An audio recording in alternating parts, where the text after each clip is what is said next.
સમાચારો તરફ નજર કરીએ તો ચોમાસાને લઈ અને હવામાન વિભાગે ચિંતાજનક સમાચાર આપ્યા છે। ચોમાસું હજુ પણ નવસારીમાં જ અટકેલું છે। રાજ્યવાસીઓએ સાર્વત્રિક વરસાદની હજુ થોડી રાહ જોવી પડશે, કારણ કે ચોમાસું નવસારીએ જ અટકી ગયું છે। ત્યારે હવે આ ચોમાસું આજના દિવસથી ધીરે ધીરે આગળ વધે તેવી શક્યતાઓ વ્યક્ત કરવામાં આવી છે। વરસાદની ખેડૂતો કાગડોળે રાહ જોઈને બેઠા છે કે ક્યારે હવે મેઘરાજા મહેરબાન થાય। वन के लिए साउथ गुजरात के सारे डिस्ट्रिक्ट कवर है, जहां पर फ्यू प्लेसेस पे लाइट टू मॉडरेट रेन और साथ में थंडरस्टॉर्म की वार्निंग है। और नॉर्थ गुजरात के पंचमहल और दाहोद के लिए आइसोलेटेड प्लेसेस पे लाइट टू मॉडरेट रेन और साथ में थंडरस्टॉर्म की वार्निंग है। और डे 2 की बात करेंगे तो डे 2 के लिए साउथ गुजरात के सारे डिस्ट्रिक्ट कवर है, जहां पर फ्यू प्लेसेस पे लाइट टू मॉडरेट रेन और नॉर्थ गुजरात के पंचमहल, दाहोद और अरावली के लिए आइसोलेटेड प्लेसेस पे लाइट टू मॉडरेट रेन का पूर्वानुमान है। और डे 4 की बात करेंगे तो डे 4 के लिए साउथ गुजरात के सारे डिस्ट्रिक्ट कवर है, जहां पे फ्यू प्लेसेस पे लाइट टू मॉडरेट रेन और नॉर्थ गुजरात के साबरकांठा, गांधीनगर, अरावली, आनंद और पंचमहल और दाहोद के लिए आइसोलेटेड प्लेसेस पे लाइट टू मॉडरेट रेन का पूर्वानुमान है। ન્યૂઝ ટોપ 20 માં આગળ વાત કરીએ તો દેશના અનેક રાજ્યોમાં ભીષણ ગરમીનો પ્રકોપ વર્તાઈ રહ્યો છે। ત્યારે ગરમીએ આ વર્ષે છેલ્લા 6 વર્ષનો રેકોર્ડ તોડ્યો છે। ભારત સહિત દુનિયાના અનેક દેશમાં આ વર્ષે ગરમીએ કાળો કહેર મચાવ્યો છે, જેમાં ભીષણ ગરમી અને લૂને કારણે આ વર્ષે ભારતના રાજ્યોમાં અનેક લોકોના મોત થઈ રહ્યા છે। કયા રાજ્યમાં કેટલી ગરમી છે તેની વાત કરીએ તો દિલ્હીમાં તાપમાન 47 ડિગ્રીએ પહોંચ્યું છે, જ્યારે ઉત્તર પ્રદેશમાં 42 થી 45 ડિગ્રી વચ્ચે તાપમાન નોંધાઈ રહ્યું છે। હીટ સ્ટ્રોકને કારણે અનેક લોકો મોતને ભેટી રહ્યા છે। દિલ્હીમાં લૂ લાગવાને કારણે એક જ દિવસમાં 13 લોકોના મોત થયા। દિલ્હીમાં 1 થી 19 જૂન વચ્ચે લૂને કારણે 192 લોકોના મોત થયા છે। આપને જણાવી દઈએ કે દિલ્હીમાં 2023માં આ સમયગાળામાં 75ના મોત થયા હતા, પરંતુ આ વર્ષે આંકડો વધી ગયો છે। ઉત્તર પ્રદેશમાં ગરમીને કારણે 77 લોકોના મોત થયા છે। ગરમીથી હજુ થોડા દિવસ રાહત મળે તેવી કોઈ જ શક્યતાઓ નથી દેખાઈ રહી। ઉત્તરના રાજ્યોમાં 27 જૂન બાદ વરસાદ થાય તેવી શક્યતાઓ હાલ દેખાઈ રહી છે।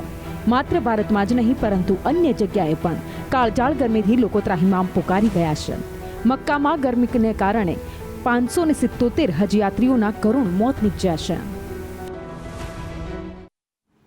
તો નીટ પરીક્ષા વિવાદ મુદ્દે કોંગ્રેસ સાંસદ રાહુલ ગાંધીએ સરકાર પર પ્રહાર કર્યા હતા। તેમણે કહ્યું કે મહેનતી વિદ્યાર્થીઓ સાથે દગો થયો છે અને આ પેપર લીકનો મુદ્દો સંસદમાં પણ ઉઠાવવામાં આવશે। રાહુલ ગાંધીએ કહ્યું કે ભારત જોડો યાત્રા દરમિયાન સૌથી વધારે પેપર લીકની ઘટનાઓ ગુજરાત, મધ્યપ્રદેશ અને ઉત્તર પ્રદેશમાં થાય છે તેવું મને જાણવા મળ્યું હતું। शिक्षा का सिस्टम है, उसको एक संगठन ने कैप्चर कर रखा है। अपने लोगों को हर पोस्ट पे यही डालते हैं। वाइस चांसलर्स की लिस्ट निकाल लीजिए, पता लग जाएगा। तो इसको रिवर्स करना होगा।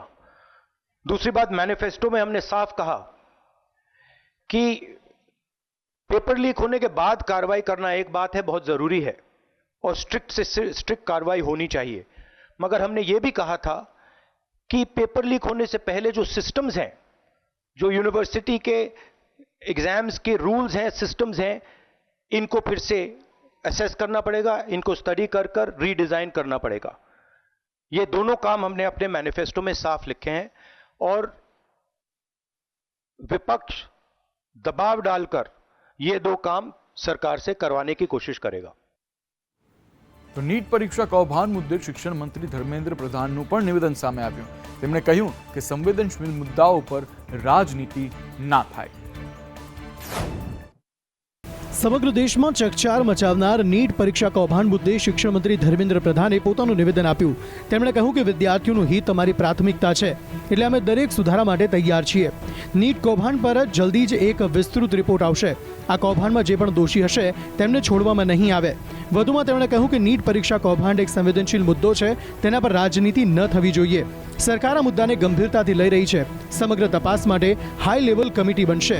ઝીરો એરર પરીક્ષા પદ્ધતિ માટે સરકાર કટિબદ્ધ છે। विद्यार्थी हमारे देश की भविष्य है। मैं सभी से अनुरोध करता हूं, इस संवेदनशील इशू पे किसी भी तरह की अफवाह फैलाने का कोशिश ना किया जाए या सारे चीजों को राजनीतिक दृष्टि से देखा ना जाए। किसी भी गुनहगार को हम छोड़ेंगे नहीं। कड़ी से कड़ी कार्रवाई होगी। તો નીટ પરીક્ષામાં ગેરરીતિ મુદ્દે સૌથી મોટો ખુલાસો આજે થયો. આરોપીએ કબૂલાત કરી છે કે પેપર લીક થયું હતું.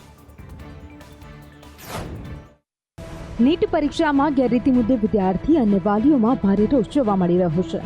દેશભરમાં નીટના પેપર લીક અને ગ્રેસ માર્કિંગનો વિરોધ છે.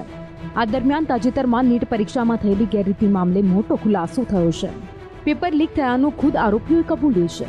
બિહારના 4 આરોપીએ પોલીસ સમક્ષ કબૂલાત કરી હતી, જે મુજબ ઉમેદવારો પાસે પરીક્ષાના આગળના દિવસે જે પેપર પહોંચી ગયું હતું. આ કબૂલાત મુજબ નીટ પેપર લીક થયાના મજબૂત પુરાવા મળ્યા છે. કબૂલાતમાં આરોપીએ જણાવ્યું કે પેપર લીક થયું છે, આ માટે પૈસા પણ લેવામાં આવ્યા હતા. આરોપીની કબૂલાત મુજબ આ પેપર લીક કરનારી ટોળકીએ પરીક્ષાના એક દિવસ પહેલા જ એટલે કે 4 મેના રોજ ઉમેદવારોને પેપર પહોંચાડ્યું હતું. પેપર લીકની કબૂલાત આપનારા 4 આરોપીઓમાં અનુરાગ યાદવ, નીતિશ કુમાર, અમિત આનંદ અને સિકંદર પી યાદવેન્દ્ર છે. આ 4 આરોપીઓએ પોલીસ સમક્ષ પોતાનો ગુનો કબૂલી લીધો છે. ઉમેદવારો પાસે અને પ્રશ્નપત્ર માટે 30 થી 32 લાખ સુધીનો સોદો કરવામાં આવ્યો હતો. તો આ નીટ પેપર લીક મામલે બિહારના ડેપ્યુટી સીએમ વિજય સિંહાએ દાવો કર્યો છે કે તેજસ્વી યાદવના પીએસ પ્રીતમે નીટ પેપર લીકના માસ્ટર માઇન્ડ સિકંદર માટે રૂમ બુક કરાવ્યો હતો. વિજય સિન્હાએ નીટ અને મંત્રી NHAI કનેક્શન પર એક પ્રેસ કોન્ફરન્સ કરી હતી, જેમાં તેમણે તેજસ્વી યાદવ પર આરોપ લગાવ્યા હતા. તેમણે જણાવ્યું હતું કે આ મામલે વિભાગીય તપાસ હાથ ધરાઈ છે. 1 મીના રોજ તેજસ્વીના પીએસ પ્રીતમ કુમારે RCD કર્મચારી પ્રદીપને NHAI ગેસ્ટ હાઉસમાં સિકંદર કુમાર માટે રૂમ બુક કરાવવા માટે ફોન કર્યો હતો. कि 1 मई को तेजस्वी यादव के आप सचिव प्रीतम कुमार के मोबाइल नंबर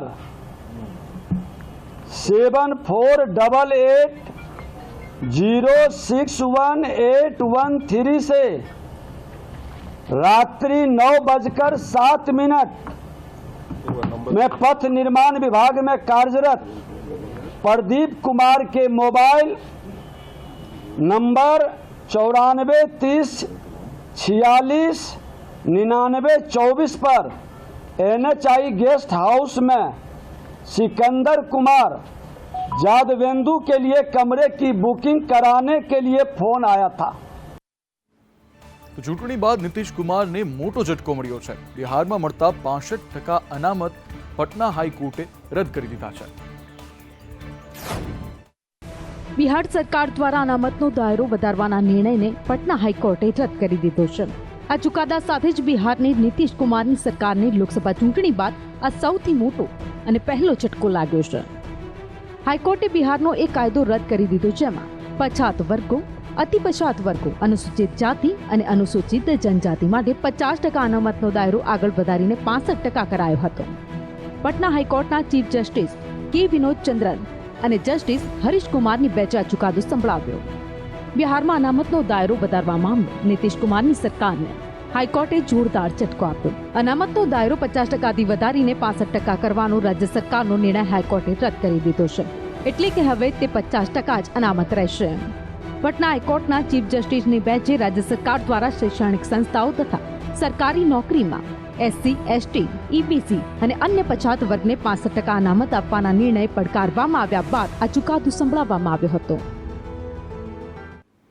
તો વડાપ્રધાન નરેન્દ્ર મોદી 2 દિવસના કાશ્મીર પ્રવાસે છે, ત્યારે આજે શ્રીનગરમાં શેરે કાશ્મીર ઇન્ટરનેશનલ કોન્ફરન્સમાં તેઓએ હાજરી આપી અને 1500 કરોડના પ્રોજેક્ટ્સનું પણ લોકાર્પણ કર્યું હતું.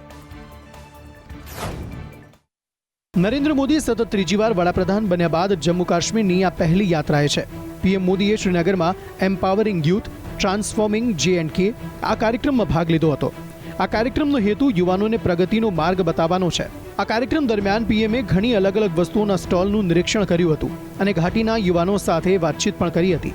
આ સાથે વડાપ્રધાન મોદી જમ્મુ કાશ્મીરની મુલાકાત દરમિયાન યુવાનોને સશક્ત કરવાના ઉદ્દેશ્ય સાથે રસ્તાઓ, પાણી પુરવઠા અને ઉચ્ચ શિક્ષણ સાથે સંબંધિત પ્રોજેક્ટનું ઉદ્ઘાટન કરવા પણ પહોંચ્યા હતા.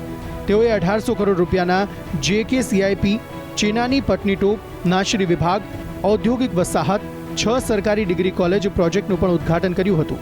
આ પ્રોજેક્ટ જમ્મુ અને કાશ્મીરના 20 જિલ્લાના 90 બ્લોકમાં લાગુ કરવામાં આવશે અને આ પ્રોજેક્ટ 15 લાખ લાભાર્થીઓને આવરી લેતા 3 લાખ પરિવારો સુધી પહોંચશે. हमारा विपक्ष भी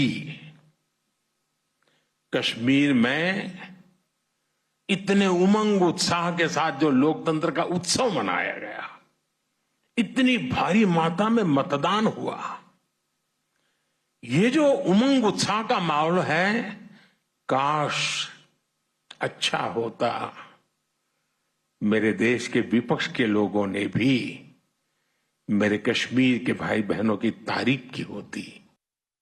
તો વડોદરામાં પૂર્વ ભારતીય ક્રિકેટર અને ત્યારબાદ સાંસદ બનેલા યુસુફ પઠાણે ગેરકાયદે પ્લોટ પચાવી પાડવાના મામલામાં આજે ગુજરાત હાઈકોર્ટમાં સુનાવણી હાથ ધરાઈ હતી। વડોદરા મહાનગરપાલિકાની માલિકીના ટીપી સ્કીમ 22ના ફાઇનલ પ્લોટ નંબર 90ના પ્લોટ પર પશ્ચિમ બંગાળના ટીએમસીના સાંસદ અને પૂર્વ ક્રિકેટર યુસુફ પઠાણે કબજો કર્યો હોવાની બાબત સામે આવતા ભારે ચર્ચાનો વિષય બન્યો છે। ત્યારે પાલિકાએ યુસુફ પઠાણને 5.60 કરોડની કિંમતના પ્લોટ પરના દબાણો દૂર કરવા નોટિસ ફટકારી છે। જમીન પર દબાણના મામલે યુસુફ પઠાણ ગુજરાત હાઈકોર્ટ પહોંચ્યા હતા।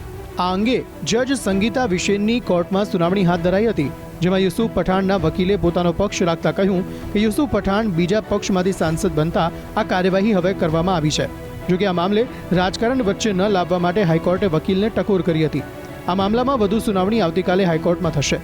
વડોદરા કોર્પોરેશનની એ જમીન પર યુસુફ પઠાણે કબજો કર્યાનો આક્ષેપ થયો છે અને પાલિકાએ હવે તેને ખાલી કરવાનો આદેશ કર્યો છે। પઠાણે તેમાં ગેરકાયદે દબાણ કરી તબેલો બનાવ્યો હતો। આ જમીન માટે જમીનની ફાળવણી કરવા, સરકારમાંથી મંજૂરી મેળવવા તથા 99 વર્ષના ભાડા પટ્ટેથી ફાળવણી કરવાની સત્તા મ્યુનિસિપલ કમિશનરને આપવાની ભલામણ કરવામાં આવી હતી। તો મહારાજ ફિલ્મ પર લાગેલા સ્ટેને લઈને ગુજરાત હાઈકોર્ટમાં આજે ફરી સુનાવણી હાથ ધરવામાં આવી હતી। હાઈકોર્ટે મહારાજ ફિલ્મ પર સ્ટે યથાવત રાખ્યો છે।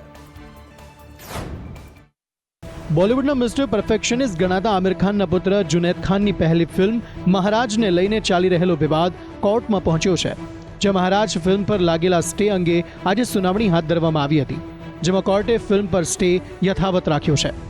ગઈકાલે પણ ગુજરાત હાઈકોર્ટમાં આ મામલે સુનાવણી હાથ ધરવામાં આવી હતી, જેમાં હાઈકોર્ટે કહ્યું હતું કે મહારાજ ફિલ્મને જોઈને નક્કી કરવામાં આવશે કે ફિલ્મ પર રોક લગાવવી કે તેને રિલીઝ થવા દેવી।